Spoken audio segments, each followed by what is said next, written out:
Então, meu nome é Marcelo Maizumi, eu trabalho em Vicuña para mais de 30 anos e a primeira coisa é apresentar rapidamente quem somos nós. Nós somos uma empresa que hoje está focada no jeanswear, então basicamente fazemos os drills coloridos, as sarjas, que nós chamamos de jeans colorido, e fazemos o blue jeans. Temos nossas fábricas aqui no Ceará, no Natal, uma planta na Argentina e uma planta no Equador. Nossos escritórios de distribuição estão no México, Colômbia, Peru. Na Europa, estamos com escritório na Holanda, na Suíça e em Madrid.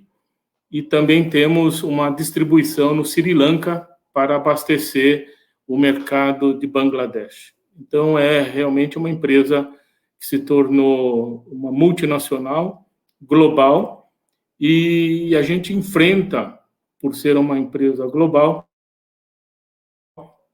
todos os desafios de você estar competindo em mercados locais e mercados também muito desenvolvidos do ponto de vista do consumidor. E essa exposição ao mercado europeu trouxe para a Vicuña, na verdade, um aprendizado muito grande de evolução. Então, eu vou contar uma história aqui para vocês, muito rápida, de como a gente tem evoluído a questão de responsabilidade e de valores dentro da companhia.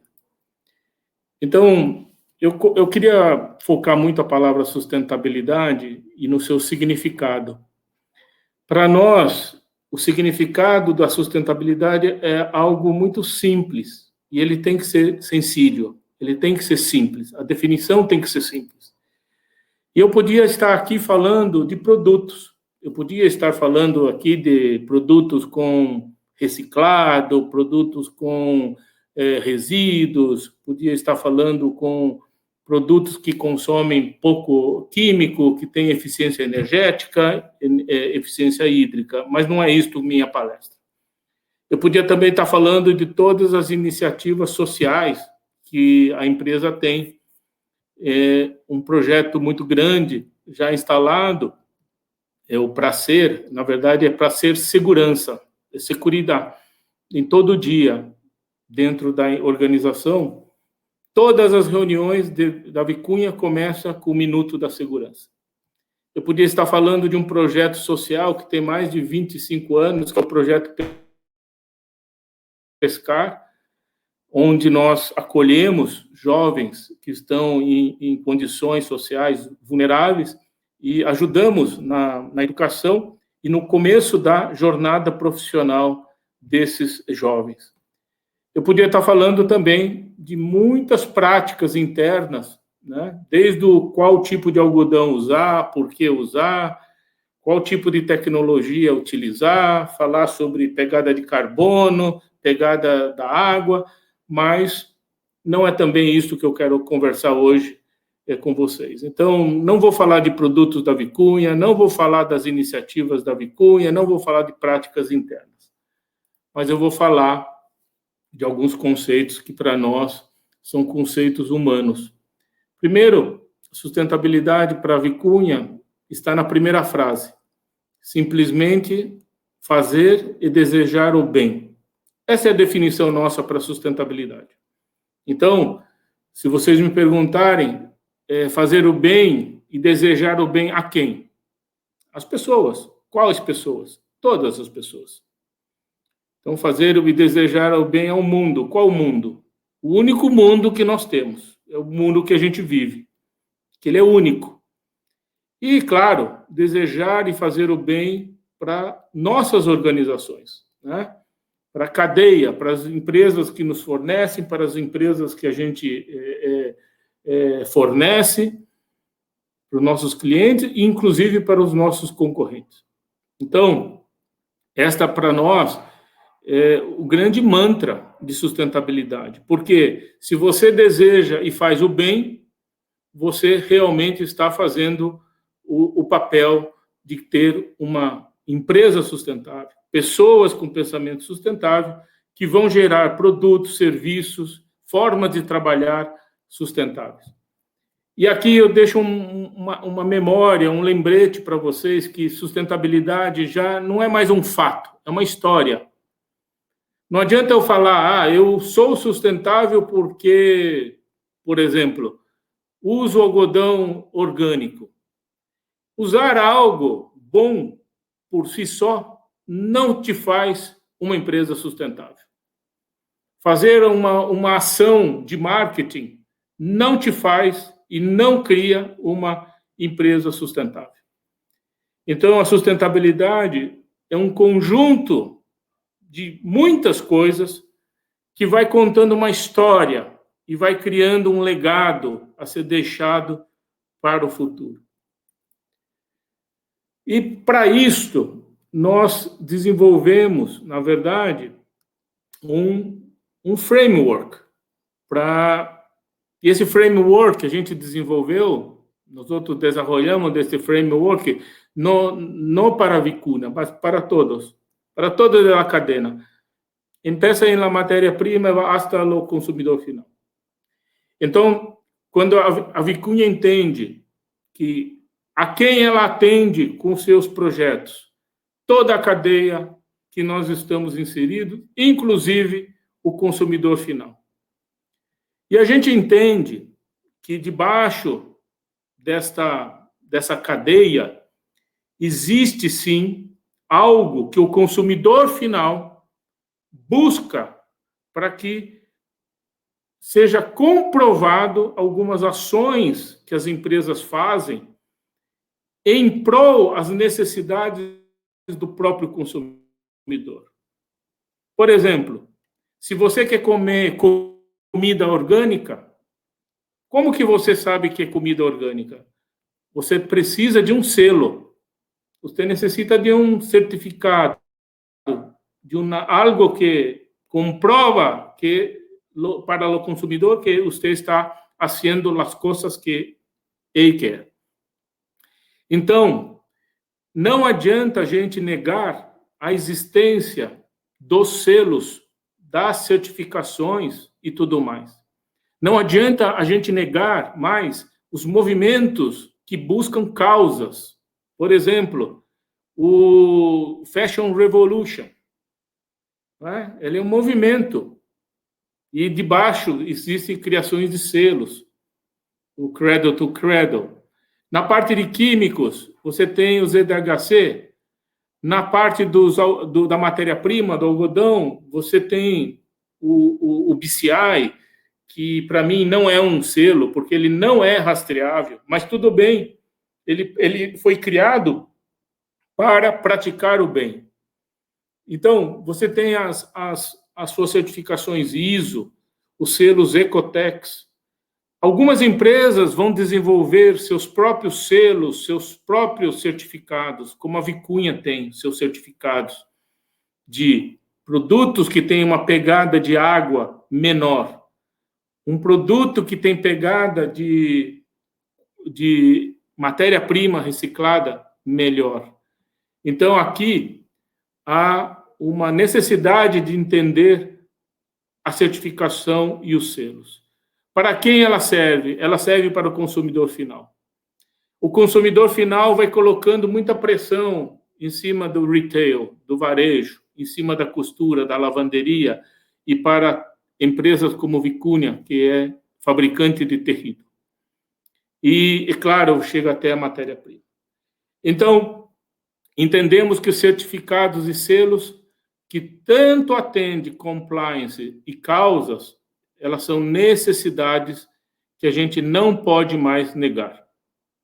E isto também define o jeito de ser, a maneira de ser, que vai fazer o alinhamento de persona, valores, comportamentos, serviços e produtos. E como vamos registrar todo isso? Então, em cada coluna de pessoas, recurso, mundo, gestão, cultura, inovação, nós vamos colocando as coisas, os projetos que nós vamos realizando ao longo do tempo. Em pessoas, por exemplo, programas de saúde, de proteção ao trabalhador, a capacitação, treinamento, trabalho voluntário, trabalho beneficente. Tudo isto está no eixo das pessoas. No eixo dos recursos, aqui você tem todos os recursos que você faz para que você seja mais eficiente. A parte de eficiência está muito atrelada à sustentabilidade. Então, nós temos que maximizar os recursos, maximizar a água, maximizar a energia, maximizar o ser humano, maximizar o tempo. Então, tudo isso é registrado dentro dos recursos. Do mundo. Mundo está toda a parte ambiental que você pode imaginar. Todos os projetos que têm impacto ambiental, que têm impacto na comunidade, está aqui no pilar, na coluna do mundo. A gente acredita que a gente precisa também falar em gestão. Então, quando você tem um projeto de mudança cultural dentro da organização e trazer a filosofia do Lean Production, Lean Manufacturing dentro da organização, quando você tem sistemas muito grandes que estão sendo instalados para fazer acompanhamento da produção, para fazer CRM, você tem aqui toda uma gestão, são os nossos, vamos dizer, nossos modelos de gestão que estão aí para ser compartilhados com a cadeia. Nós também entendemos que a gente tem um papel importantíssimo em proteger as culturas locais. Vicunha é uma empresa que não faz produto made in Brasil. A gente faz produtos made in Argentina, made in Equador. Nós fazemos produtos made in China, developed by Vicunha. Mas a gente precisa defender as culturas. E a gente tem que valorizar o espaço onde a gente vive. A gente precisa valorizar as comunidades que a gente vive. A gente precisa valorizar as pessoas que vivem dentro dessas comunidades. Então, tudo isso também está na maneira de a gente se comportar, na maneira de a gente trabalhar dentro da Vicunha. E por final, nós temos também o papel da inovação, seja ela inovando de maneira tecnológica, seja ela inovando o processo, seja ela trazendo produtos químicos ou matérias-primas diferentes que tragam o bem. Este ano, no meio da pandemia também, nós nos alinhamos ao Pacto Global da ONU e hoje nós somos aderentes, somos participantes dos projetos de desenvolvimento sustentável da ONU.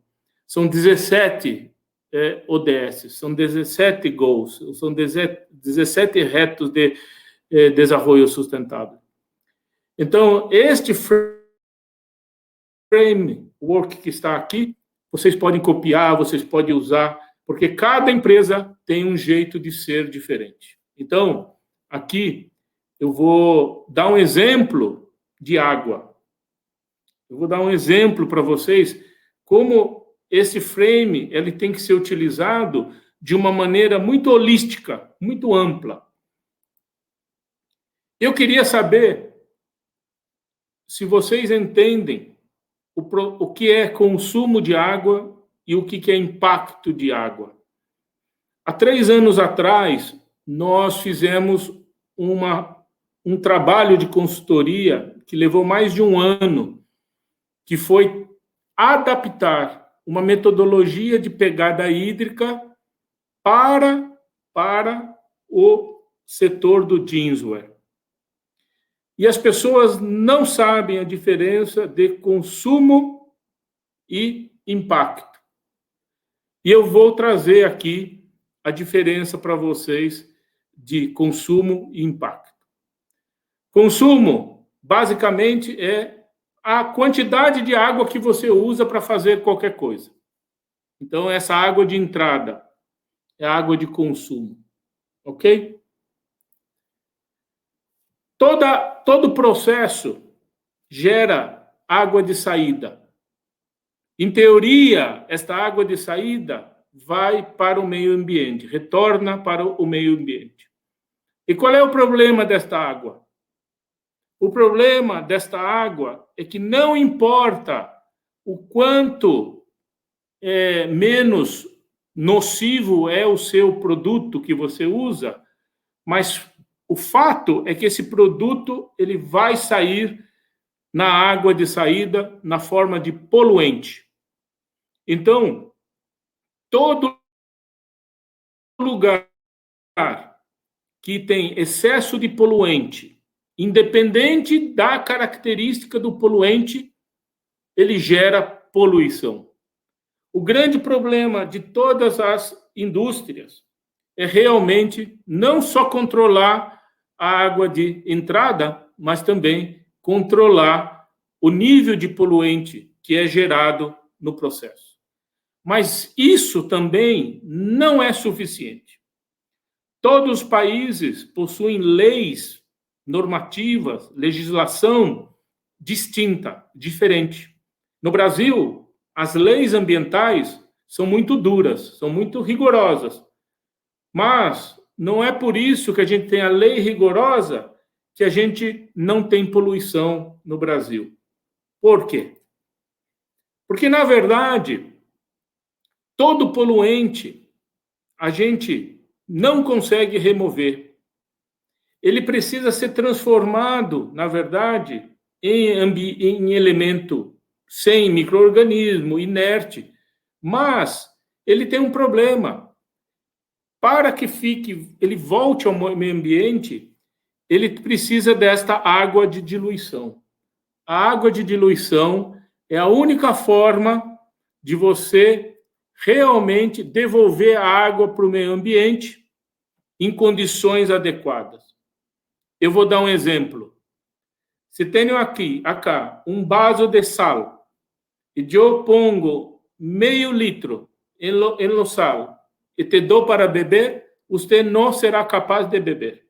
Pero se eu coloco la mitad de sal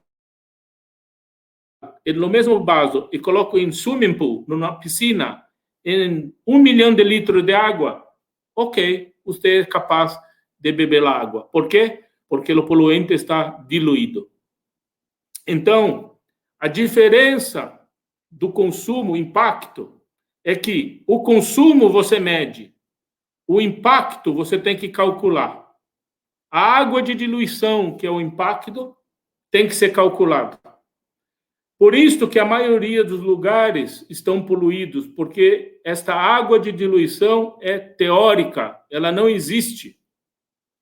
E por não existir, você tem que começar a pensar diferente de como você devolver a água ao meio ambiente de maneira adequada. Então, a gente precisa entender que o impacto é a água de entrada menos a água que você perde, menos a água que você devolve e a água que supostamente você precisa diluir. As empresas totais vêm só controlando o consumo. Isso é muito bom. Controlar consumo é muito bom, mas not enough. Não é suficiente. Todas as empresas precisam, na hora, controlar o impacto. E eu vou contar uma história de como controlar o impacto. Acá tenho uma chica empresa de Vicunha que está em Ceará. Esta planta aqui hace 3 milhões de metros mensuais.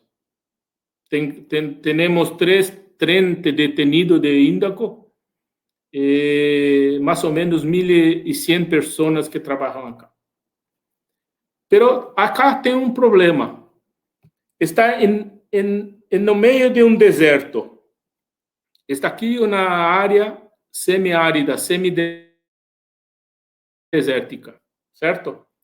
Está ubicada onde não há rios. Não tem rios, mas está cercada de lagunas, de reservatórios de água, que nós somos abastecidos por estes reservatórios de água. Pero é uma água de superfície, é água de chuva, porque no nordeste do Brasil não há água em subsolo, não há rio grande capaz de dar, não existe rio. Então, Vicuña, esta unidade está ubicada em uma área que onde não há rio, não há água em subsolo. E estamos cercados de água que também é utilizada para consumo humano. Muito bem. Em 1985, o mundo era distinto. Não havia muita preocupação com o meio ambiente. A CAGES é a empresa de tratamento de efluente. O conceito de tratamento de efluente era poner a água em um reservatório e por evaporação se fazia o tratamento. Pero este não é mais possível fazer isto, porque acá há vizinhos que estão empreendendo, colocando as moradias, as casas, tem shopping. Imagina este tipo de tratamento. E o pior de todo é que todas as águas de tratamento de efluente vão para o mesmo lugar, não somente de Vicuña, mas de outras indústrias da região. O grande problema é que este tratamento é vizinho à fábrica. Então, quase 10 anos atrás, eu comecei personalmente uma batalha para cambiar as leis, para introduzir as leis de reuso de efluentes industriais que não havia. Então, eu estava com alguns problemas. O primeiro problema é que eu não tinha água. E a água é muito cara. Não sei quanto você paga por metro cúbico de água, mas eu tenho uma dúvida, que você não paga mais de centavos. Eu pago R$3 por metro cúbico. Recorda da água que eu saco de los mananciais. Esta água, o governo me vende a R$3 o metro cúbico. Que eso sería, perdona, que eso sería más o menos en Argentina como 50 pesos, para que tengamos una idea los argentinos que están en el grupo. Pero esta es una agua que yo tengo que pagar. Yo no saco agua de río, no saco agua de subsolo. Entonces, esa agua es cara, pero después que yo compro agua, yo tengo que tratar la agua para utilizar el proceso. Después de que uso el proceso, la companhia de água de CAGES que faz o tratamento de efluente e me cobra mais R$20 por metro cúbico. Então, eu pago R$23 o metro cúbico e, ao mesmo tempo, não trato a água. Ok? Por outro lado, no mercado europeu, que nós estamos desde 1990, é um mercado mais exigente que pergunta para a Vicuña o que estão fazendo com seus recursos produtivos. E também pede a certificação ISO 14000, Ecotex, SMETA, todo o que pode imaginar de certificação, nós temos que ter.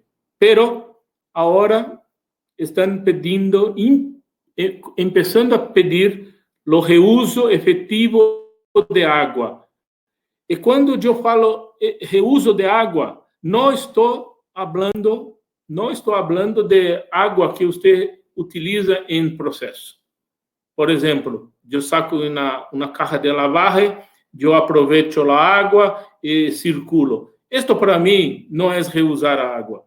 Este é aproveitar a água interna. O reuso de água é a água que você saca como efluente industrial e de alguma maneira retorna para a água para o processo. Este era um reto, este era um desafio. Aliás, é um desafio para todas as empresas. E eu viajei o mundo para conhecer as melhores práticas. Por incrível que pareça, uma das melhores práticas de tratamento de efluente está na Índia. Na Índia. Lá é efluente zero, por lei. É proibido descartar água do processo. Então, as empresas fazem o quê? Muito osmose reversa e gastam muito dinheiro fazendo o reuso da água de efluente industrial, até que o sal vire sólido, ok? Mas, aqui no Brasil, pelo custo da energia e uma falta de legislação, isso é impossível. O que então, nós começamos a fazer? Primeiro que o tratamento de efluente era responsabilidade de uma empresa de governo. As imposições ambientais, em 25 anos, cambiaram muito. E hoje, aquele sistema é impossível de atender os parâmetros de água. Os projetos de reuso de água eram impossíveis de ser implementados, porque a nova regulação ambiental que existe impede que, mesmo que eu utilize faça o reuso, o meu residual fica tão concentrado de sal que não existe, na verdade, possibilidade de fazer reuso de água industrial. O governo não tem dinheiro para investir em estações de tratamento de água. E qualquer dano ambiental pode provocar uma destruição na sua imagem de maneira permanente. Então, Vicunha estava com um problema. Eu comprava água, eu poluía, mandava para a CAGES recebia águas de outras empresas e lançava nessas lagoas. Isto já era uma situação insustentável. Depois de alguns anos de trazer na mesa o Ministério Público, o Poder Público, o Poder Executivo, Legislativo, as companhias de ambiente e fiscalização, nós chegamos a uma solução que pode ser um modelo para o Brasil. As companhias de água que tratam águas públicas, elas têm um ativo muito grande. O ativo que elas têm quando tratam água do esgoto público doméstico é justamente esta água tratada do sistema público do doméstico. Esta água tem uma color de um té, um chá, e tem uma concentração de sal muito baixa. Normalmente, as empresas geram uma água incolor, cristalina, mas com teor de sal alto. O que nós fizemos? Nós criamos uma empresa, junto com a empresa da Companhia de Águas, e a Companhia de Água vende o esgoto doméstico tratado. Do esgoto doméstico tratado, eu faço o reuso de água industrial, utilizo essa água como água de entrada e ainda uso o esgoto tratado para fazer as diluições necessárias para fazer a entrega no meio ambiente. O padrão de diluição é tão grande que cumpre qualquer legislação, inclusive do ZDHC. Isso só é possível se juntar o público e o privado juntos. Isso requer investimento. Esse projeto aqui vai custar para a Vicunha este ano algo em torno de 35 milhões de reais, este modelo, também para a nossa maior fábrica, que fica praticamente na região metropolitana de Fortaleza. Serão mais 60 milhões de investimentos. Então, só em água, a Vicunha vai investir nos próximos 3 anos quase 100 milhões de reais. E para quase terminar a minha palestra, meu depoimento, é para mostrar o projeto como ele é. Aqui está a cidade de Horizonte. Aqui está, neste ponto, lá em cima, lançamento final, é onde a gente vai entregar água na foz do mar. Todo o lixo humano vai para o mar, para os oceanos. Mas esta água que está indo para lá, ela vai sair muito melhor do que qualquer água existente na região, inclusive muito melhor que muita água que está no Brasil inteiro. Vai ser feito um pipeline, um cânion de 25 quilômetros para isolar, para criar um rio artificial. Já que não existe rio, nós vamos fazer um rio artificial que liga a fábrica até a foz do mar. Esse projeto, ele está recebendo financiamentos da Sudene. Ele tem um caráter de prioridade, porque ele vai resolver um problema ambiental seríssimo, e nós vamos reduzir o nosso consumo de água, aquele água de entrada, em quase 95%. Eu vou deixar de consumir 95% da água de mananciais. Para vocês terem uma ideia, a Vicunha consome por mês algo em torno de 37 milhões de litros de água por mês nesta unidade. Fora isto, a gente está criando uma estação de reuso que vai ser capaz também de fornecer água de reuso para as outras empresas que estão ao redor. Levou muitos anos esse projeto, porque a gente teve que sensibilizar primeiro todo mundo. Nós precisamos convencer as pessoas que a gente estava fazendo um projeto que geraria o bem maior da comunidade, o bem maior para a Vicunha, porque com isto eu vou conseguir comprovar qualquer certificação, qualquer projeto que envolva um impacto positivo em água e um consumo de água a padrões realmente baixíssimos. Nós recebemos um aval da CAGES que a gente vai conseguir acelerar, e neste ano, mesmo da pandemia, esse projeto vai estar concluído. E se Deus quiser, o ano que vem, eu só terei o prazer aqui, se a Ana me convidar de novo, só para mostrar a fábrica funcionando, essa estação de água funcionando. Então, a gente já vai ter que fazer o evento para poder mostrar a fábrica funcionando. Já está fechado, acordo.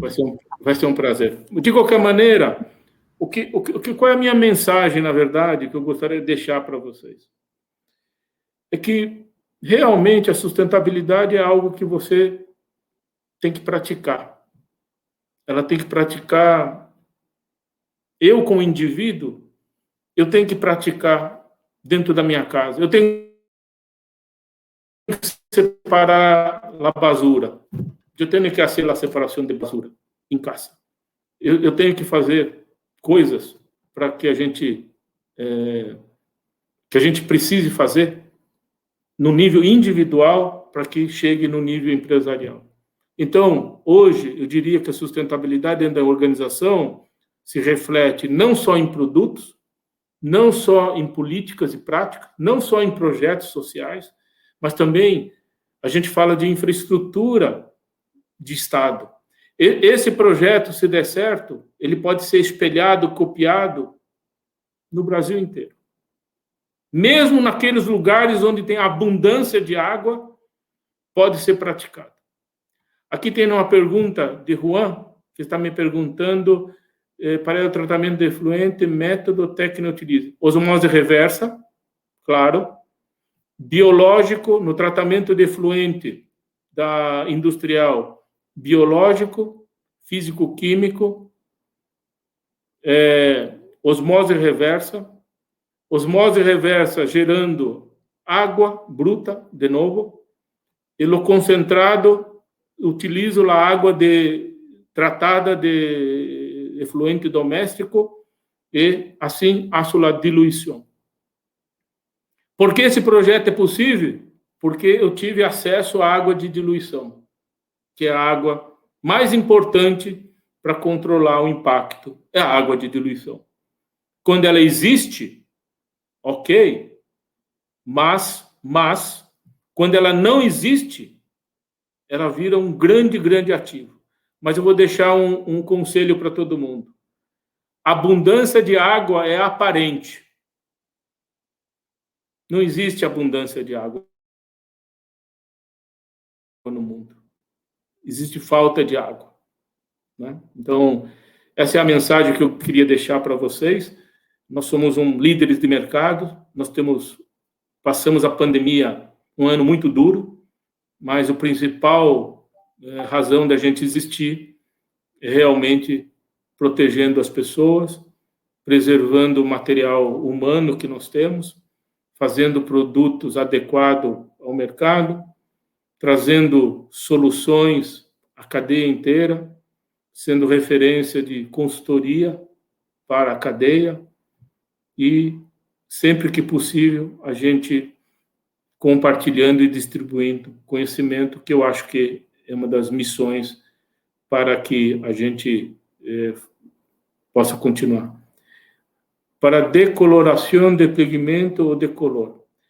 Em la fábrica de Natal, que está a maior fábrica de drills colorido, eu tenho um tratamento biológico gigantesco, para sacar a cor, através de biológico, porque físico-químico é caríssimo. Então, nesta planta de denim, também faremos uma planta biológica e, claro, depois físico-químico. Michel Salazar, buenos días. ¿Por qué no usa los filtros de cerámica? Sí, los filtros de cerámica que utilizamos es una tecnología de los indios, de los indianos.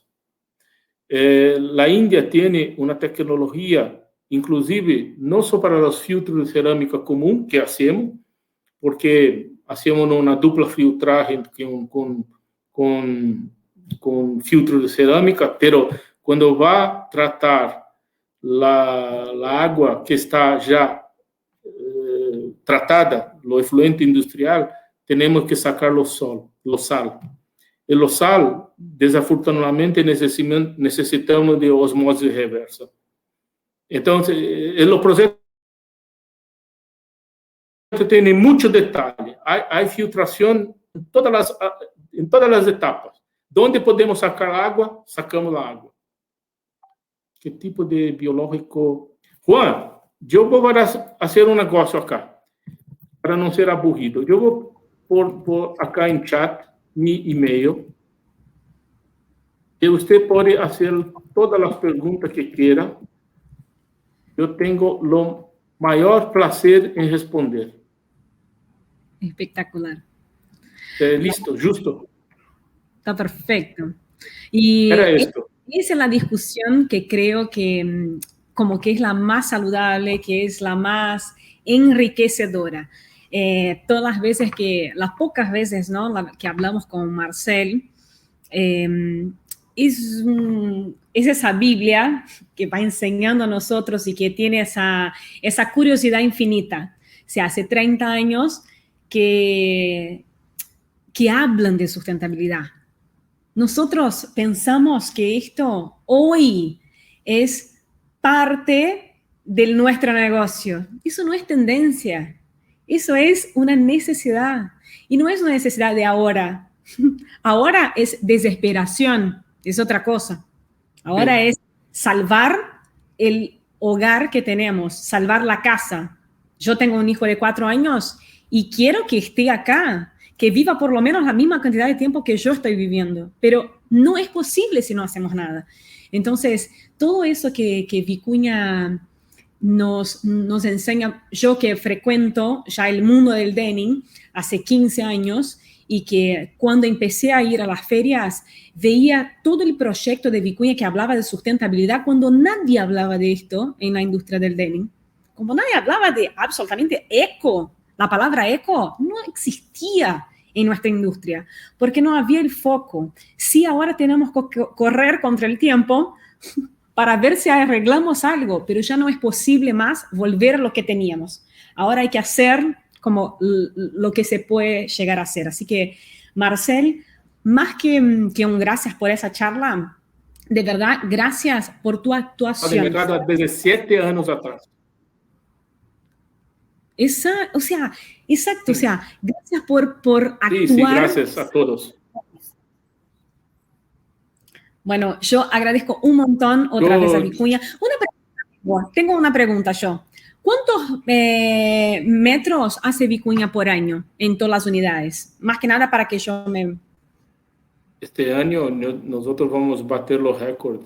Yo tengo la capacidad de 198, hace 200 millones de metros anuales, pero este año vamos a hacer 185 millones de metros anuales.